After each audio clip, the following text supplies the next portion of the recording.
Okay, so I messed around with my reductive EQ a little bit. Sometimes, you know, you want to go through, you want to do an initial reductive EQ, you want to pull out the bad frequencies, but then after you do your compression, after you do all this other stuff you add, you're going to bring so much forward. You know, once you do that compression, you're bringing a lot of sound out at you, and then you can start hearing stuff you couldn't hear before, more bad frequencies or more problem issues. So really the process, the best way to go through this process is to run through the chain and then look back and go and make adjustments, because now as I'm EQing this, I'm doing it while hearing it through the compressor, through the additive EQ, through the de-esser. So I'm getting more of a representation of what my final product's going to be, and now I can make better decisions based off that. The next step in the process is going to be the final step in this process, and that is going to be, we're going to go ahead and pull up our before and after view. Do you ever get those files that look like a nice brick? Well,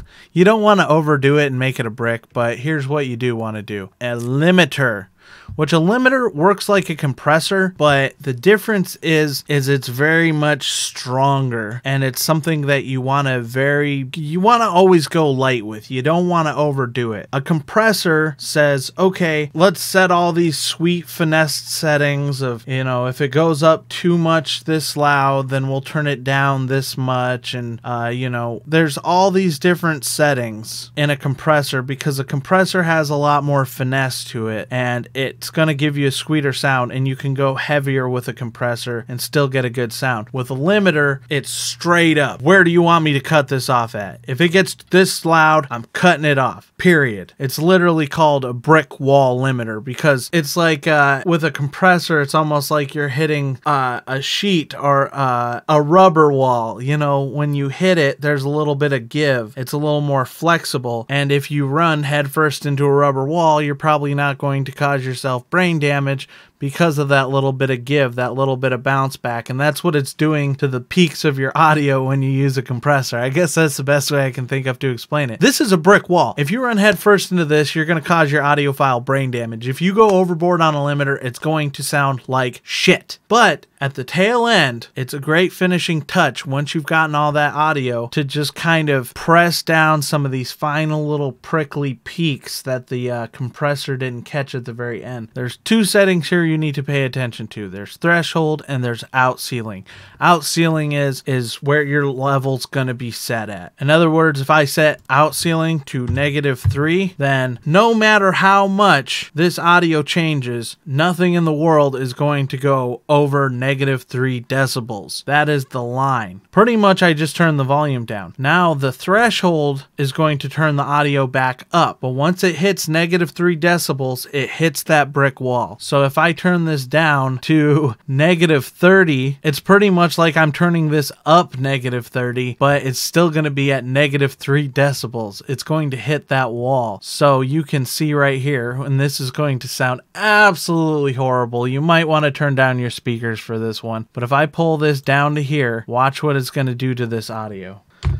And look how fucking horrible that looks. It's a total brick. And let's see how it sounds. Keep in mind, this will not peak over -3 decibels. You might want to turn down your speakers. Let's check it out. I was willing to do what I'd never done before. I was willing to say what I'd never said before. But first I had to learn what I didn't even know. I knew that abundant thinkers, prosperous people. Oh my goodness, that sounds so bad. But it never peaked over -3 decibels. So what you want to do is you want to set the out ceiling first, -3 decibels. That's what we're shooting for. Then you want to slowly bring down your threshold until you kind of create a flat line over the top of your just peakiest point. You're just grabbing those little hairs at the end, just like this. Go ahead and watch.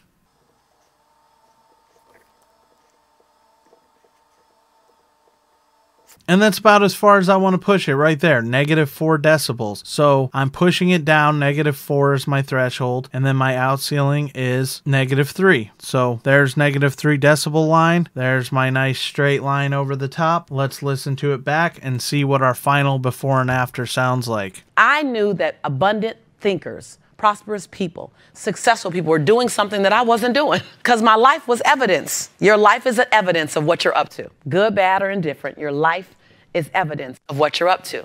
And so I wanted to be up to something different, but I didn't know how to be up to something different. I needed to learn something different to be up to something different. And so I started following successful people, and I want to know, what did they do in the morning? That sounds beautiful. Now, you have two options at this point.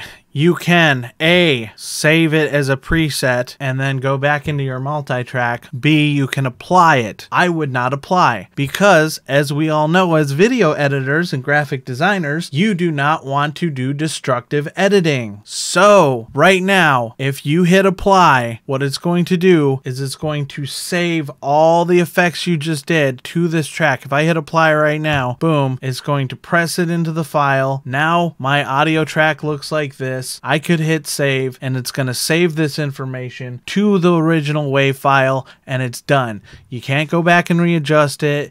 You can't fix it later. You can't go down the line. I can't load this into my multi-track now, put music under it, and then decide, oh, I want to adjust the EQ because I think I could readjust the EQ so the vocal sounds better blending with the music. I can't do that now. I've made a firm decision. So instead, we're going to hit Control Z right now. And what we're going to do alternatively to applying it to the audio track is we're going to come up here to our effects track and we're going to hit Save. Preset name, Lisa. Okay, now I can remove all this crap from here. I can go into the multi-track. The reason I like to edit inside the waveform viewer is because I can use that before and after, and I can see what I'm doing around here, which is great for the limiter. It's great when you're starting compression. It's great for a couple reasons. There's a little more power for editing a single audio track inside the waveform editor, but if we come out into our multi-track, that's where I want to be, where I'll apply this to this whole track here. Lisa, boom. And now there's all of our effects. They have all of our settings saved in. And now that we're in the multi-track view, let's go ahead and hit save on this project.